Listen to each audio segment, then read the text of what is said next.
We've now reached the fifth common estate planning technique, which I say is our first viable planning style. A will-based plan, together with durable powers of attorney, that begins to meet our definition of estate planning, particularly, control and then the death planning distribution. But a will is a death instrument. It only has power at death.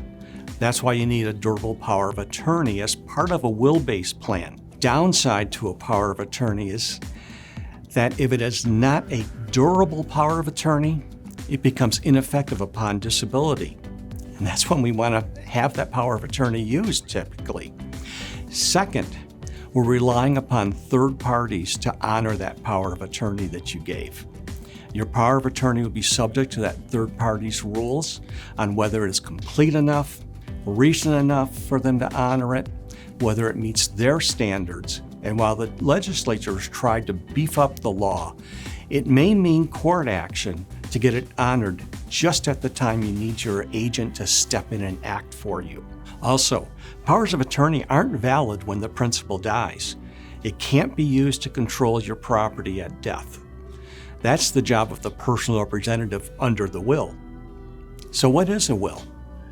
Well, beyond an instrument of death, it is a set of instructions. It documents your wishes for giving what you have to whom you want, when you want, and the way that you want. A will, however, only controls assets titled in your own name. Despite what the will may say about how to distribute your life insurance, for example, that's controlled by the beneficiary box in the life insurance contract. And even though your will may say distribute your cottage on the lake to your best friend, if that cottage is titled joint rights survivorship with your brother, the will has no control over it. Wills are enforced by the probate court. Your personal representative has no authority to do anything until the will is admitted to probate. And the court appoints your personal representative and issues them what's called letters of authority. Until that time, a will is just a piece of paper. It tells us who you want the court to appoint and what you want them to do. It has no independent power. It has to be in the probate court. Wills are your instructions to the probate court, therefore, and to your personal representative. It must be probated, and it will incur probate fees, administration expenses, and it's a public process. Anyone who wants to can view the file. The first steps after appointment is gathering the assets and paying the bills.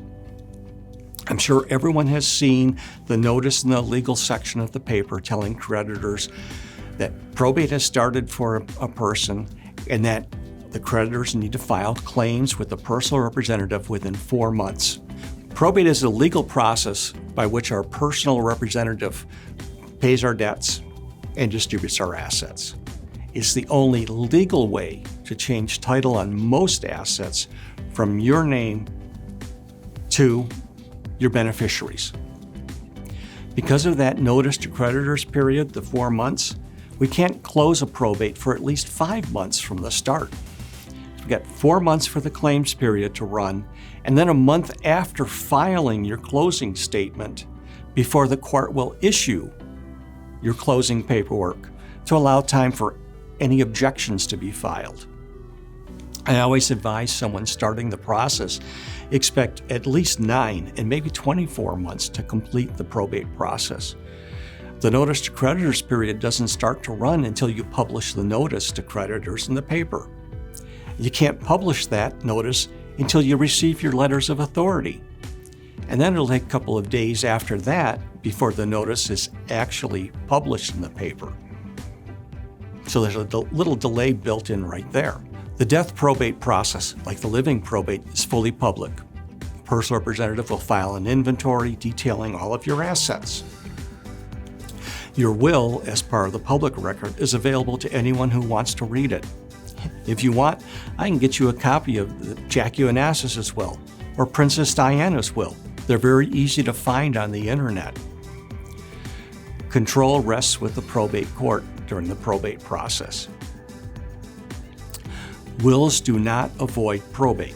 They guarantee probate. That is the only way that the will operates. And most wills are simple wills. They cover the who gets my stuff aspect of estate planning. You can do a trust within a will, and it's called a testamentary trust, which comes from the term last will and testament.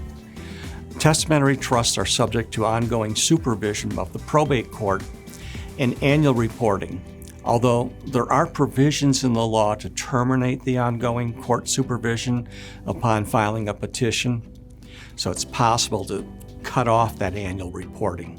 Wills are valid, very good planning tools, but they need to be understood as to how they work.